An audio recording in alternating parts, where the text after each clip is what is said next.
Today, let's talk about Bitcoin mining. What is going on? It's your boy Crypto Bobby. Hope you are having a great day, great night, wherever you're watching or listening in from. And today, yep, that's right, let's talk a little bit more about Bitcoin mining. And the reason for this, at least in my mind, is because when we've gone from $19,000 back down to the 4,000 and lower range that we're at right now, there has been a lot of discussion, especially recently, around Bitcoin mining. Number one, the economics of Bitcoin mining specifically. Number two, the environmental implications of Bitcoin mining. You're starting to see a lot of quote-unquote FUD, both from small news outlets and major news outlets, as far as why Bitcoin mining might be unsustainable, why it might not be good. And you're also starting to see a lot of things about mining profitability. When Bitcoin goes up, it's everybody's mining Bitcoin. Bitmain is selling out. They're planning an IPO, all this crazy stuff. Bitcoin goes down, everybody's turning off miners. You're seeing these Twitter images of people in China with wheelbarrows full of miners running around, throwing miners in the trash because it's just not profitable to mine anymore. And you're starting to even see more and more of these articles about a break-even price when it comes to mining. At $3,500, miners are turning off their rigs. At $4,500, miners are turning off their rigs. What does it actually mean? Who knows? What's the actual calculation? Well, there was a really good piece of information that was essentially put out by Coinshares recently that I thought was fantastic. An industry report on Bitcoin mining. There's a ton of helpful information that we can glean off that, and some somewhat informed conclusions that we can base off this that, number one, dispel some of the FUD that goes around. Number two, also go to shed some light that maybe you didn't know as far as the centralization of Bitcoin mining. That has been another massive thing that people have been talking about recently, especially when you've had the whole Bitcoin Cash hash wars with the Bitcoin Cash ABC versus Bitcoin Cash Satoshi's Vision, Satoshi's Eyeball, SV, whatever you want to call it. So there's been a lot of discussion recently around Bitcoin mining centralization, the environmental impacts there, and we can dive into all of that and glean a lot of really good insights from this Coinshares report that we're about to dive into. Now, before we hop into my computer, what we're gonna do is I will drop a link to that report below. I highly recommend you take the 5 to 10 minutes it takes to read through the report. It's really good stuff. And as always, I try to pick the things that I think are somewhat interesting and important, at least in my mind, but you're probably gonna be able to gain your own insights off of it, maybe things that I missed, maybe things that I didn't cover. And even if you are somebody that hates proof of work, hates Bitcoin mining, hates Bitcoin in general, maybe you're a big Ripple advocate and you think that proof of work is the devil, whatever. I highly recommend that you take the time to go through this because I think it's a really well done report and a lot of good, interesting insights. And as always, if you're new to the channel, hit that subscribe button. If you're enjoying the video so far, hit that like button. Let's go. All right, so we're here right now on the Bitcoin mining network paper. And again, this is research that was released by Coinshares. I will have a link again to this paper in the description on YouTube and the podcast. But this is from Coinshares Research and Three Body Capital. And starting off with the introduction, I think, is one of the most important things to discuss and then to conceptualize as we move forward. And this is something that I'm literally, as I'm recording this, looking on Twitter at a discussion around the break-even mining cost of Bitcoin and how that is essentially going to be the death spiral of cryptocurrency and Bitcoin in specific. And so we'll kick things off right now as far as what they said. They said, among our findings is an estimate that since May, the market average all-in marginal cost of creation at 5 cents kilowatt per hour and an 18-month depreciation schedule has increased from approximately $6,500 to $6,800. This suggests that at current prices, the average miner is either running at a loss and unable to recover capex, mining at electricity costs closer to 3 cents per kilowatt hour, or depreciating mining gear over 24 to 30 months, or paying less for mining gear than our estimates. So at a very high level, let's just break this down real quick. A lot of things have been coming out recently that people are saying it costs X amount of money to mine a Bitcoin. And in this case, this research suggests that at 5 cents per kilowatt hour, which is the standard electricity cost that Coinshares is utilizing, They're saying that it costs on average $6,500 and now more recently $6,800 to mine a Bitcoin. Now, obviously, as of the time of recording this, we're at less than $4,000 per Bitcoin, or about $3,800 per Bitcoin. So these Bitcoin miners are not even close to breaking even as of these estimates. So what does that mean? Either the miners are simply mining at a loss to keep the network alive, and also because they're speculating on the future price of Bitcoin, they don't want to exit the market. They might be mining with a lot cheaper electricity than 5 cents per kilowatt hour, or they are running their finances in a different method as far as depreciation of mining gear and some other strategies. Now, this is also an important part that we'll dive into more, and something that a lot of people bring up as well. But furthermore, we show that Bitcoin mining is mainly located in global regions where there are large unused supplies of renewable electricity available. And finally, we calculate a highly conservative estimate of the lower bound of renewables in the energy mix powering the Bitcoin mining network is at 77.6%, making Bitcoin greener than almost every other large-scale industry in the world. So essentially what they're saying here is Bitcoin mining is primarily located in geographies where there is a significant amount of unused renewable energy, be it wind, solar, whatever it might be, and that at this point in time, the energy powering the Bitcoin mining network is made up of 77% renewable energy. And that is very different from what a lot of people talk about, a lot of the kind of FUD in the industry, that Bitcoin is incredibly awful for the environment, and it might be, it might not, but we're going to discuss the points that this paper brings up in this discussion now. So one of the first things that this paper does, starting off, is talking about why they believe in proof of work as a consensus mechanism being better to the alternatives currently available. You might not believe that, so I don't want to spend too much time discussing proof of work versus other non-proof of work consensus mechanisms, because I feel like for the most part, a lot of people are very set in their ways regardless of the information presented to them. So I'm not going to waste your time with that. What I do think is very much interesting is the network development and the cost of generating a Bitcoin, or really the cost of kind of putting in the proof of work necessary to generate a Bitcoin. And when they talk about this, they say, since the last report that Coinshares put out in May of 2018, the hash rate has increased significantly from 30 exahash per second to 40 exahash per second. During this period, that the hash rate grew faster than any period in the 2-year average, but also slower than the all-time average. And in that point in time, we've seen the price of Bitcoin drop from $8,500 to the $4,000, less than $4,000 right now. And they point to the fact that this is absolutely putting pressure on miners, as the revenues from, if you are mining with the same equipment and Bitcoin is $19,000 versus where you're mining right now, you're obviously making less money, all else being equal, or all else, considering all else being equal. So while this paper starts off by saying that the cost of production at 5 cents per kilowatt hour in an 18-month capex depreciation now stands at approximately $8,500 versus $6,500 in May, I think the biggest takeaway from this paper, in my opinion, is they say this, referencing tables 1 through 5, they say it is still very much possible to profitably mine under the right combination of electricity price, entrance point on the technology curve, and hardware cost. And the reason I think this is so important is because there are a ton of articles, and there are going to be more articles that are coming out. There's going to be discussion on CNBC and Bloomberg and all these places that say it's not profitable to mine Bitcoin anymore. Nobody's going to secure the network. Everybody's going to leave. It's a failure. Bitcoin is not going to survive. Bitcoin's not going to make it. This is very much not a guessing game, but there are so many different variables when it comes to the profitability calculations of Bitcoin that it is nearly impossible to say this is the break-even point. This is the break-even point.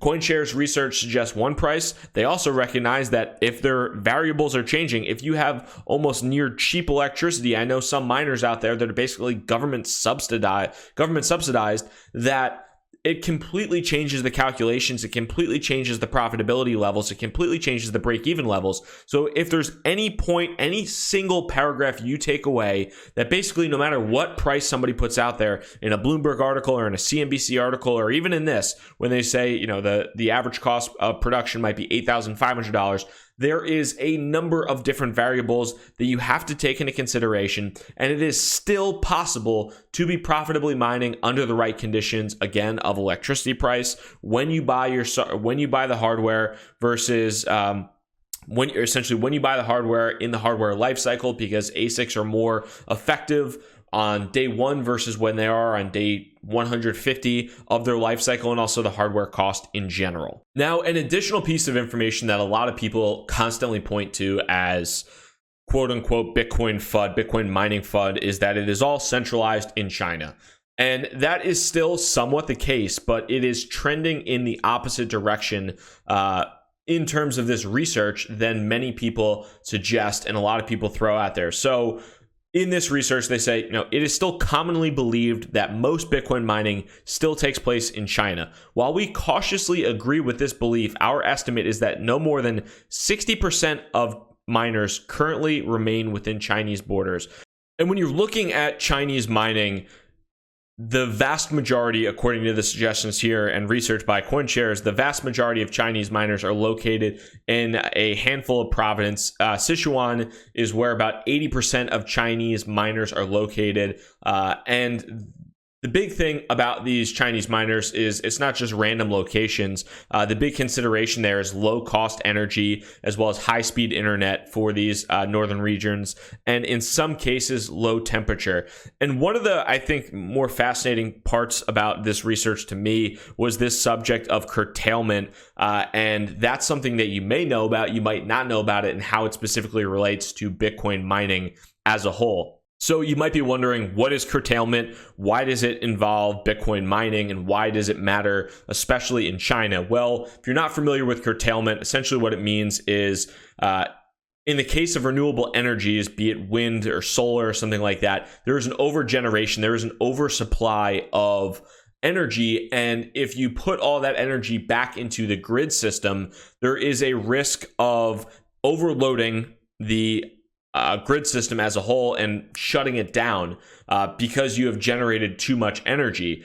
And the big primary cause of that, and especially in China, is China has tried to develop all these rural areas where there is an oversupply or where there's an abundance of renewable energy, but they've created so much renewable energy in those areas and there's nobody there to consume it. Bitcoin miners have essentially rushed there, or they in the past rushed there because there was an oversupply, there was an abundance of renewable energy, and they were able to get really, really cheap energy, because if they didn't consume that energy might go to waste because of curtailment, and because if the energy was provided back to the grid system, it risked overloading that grid system. So essentially, in this case, Bitcoin miners in China, in the case of these oversupplied regions of renewable energy, were actually doing somewhat of a service as far as consuming that energy at a really cheap rate, because if not, it literally would have gone to waste. And that's why curtailment in many respects is something I really hadn't thought about before Bitcoin mining, but really interesting when you consider the overinvestment, number one, of China into these rural areas, trying to build up other areas outside of the main cities, but also the kind of service that Bitcoin miners played there in reducing curtailment as a whole.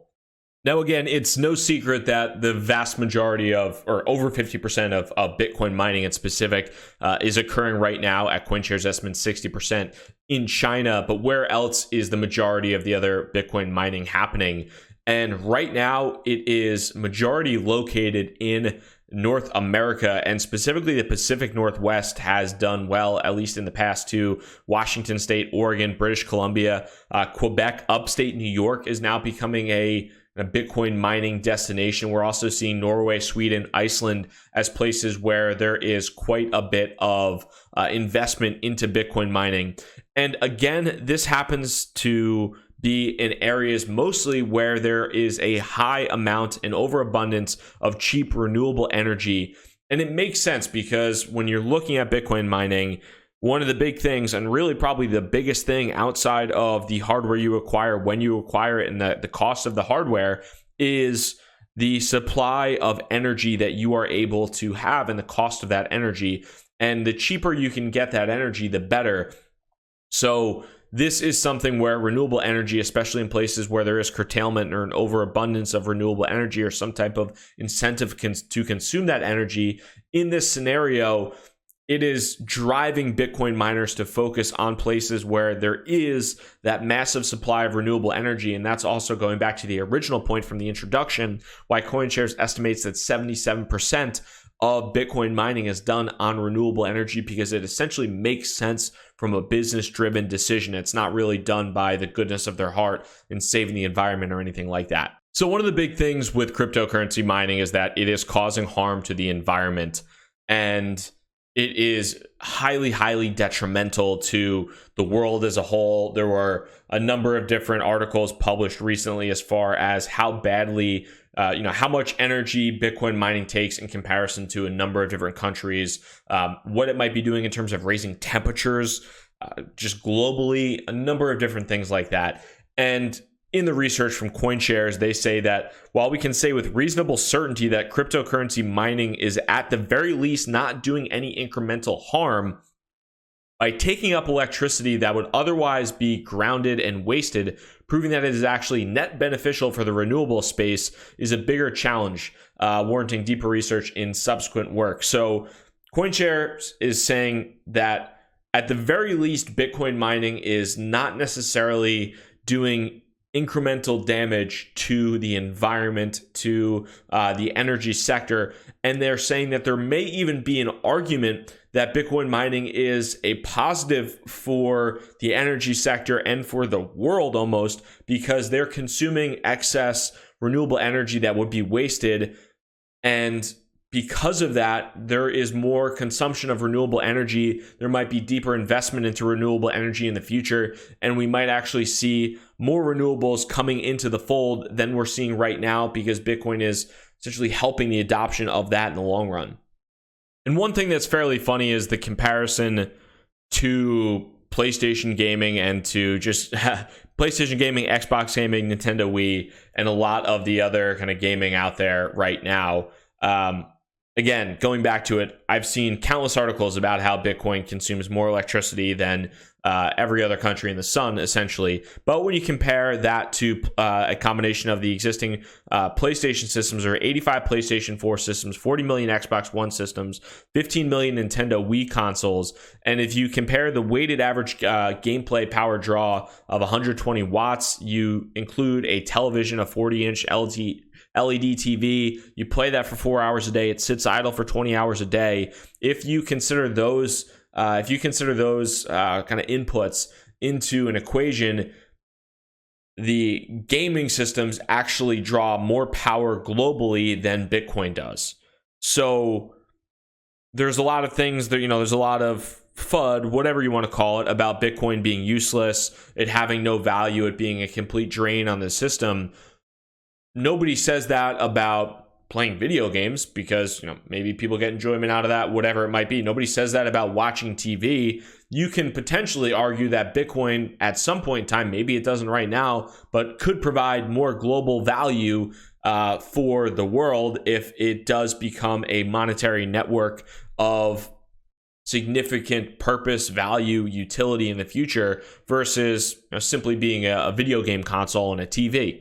You can compare apples and oranges basically across the board to anything. Doesn't necessarily mean it holds true, but I thought that was a really kind of funny point looking at it and comparing Bitcoin mining to playing video games. So hopefully this video is helpful to understand some of the key points around mining centralization, the fact that it's in China right now, 60%, but it is moving outside of China, and there are other areas, be it in North America, Pacific Northwest, other countries as well, other continents, that are starting to see increased mining adoption, especially focused around renewable energies. Also, the fact that maybe Bitcoin isn't killing the environment and going to turn the world into a fiery death pit. Maybe that's not going to happen. Who knows? If you actually got this far in the video, Comment below Fiery Death Pit so I can hear and see that you actually got this far into the video. But maybe Bitcoin isn't actually that awful for the environment that mainstream media, be it CNBC, Bloomberg,